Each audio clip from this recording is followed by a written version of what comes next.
Hi!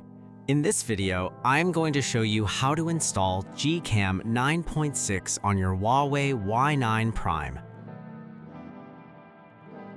Step 1.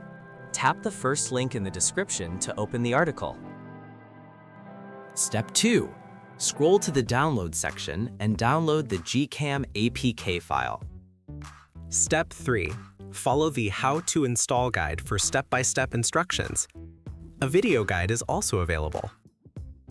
That's it. Don't forget to visit the article for complete instruction in APK file.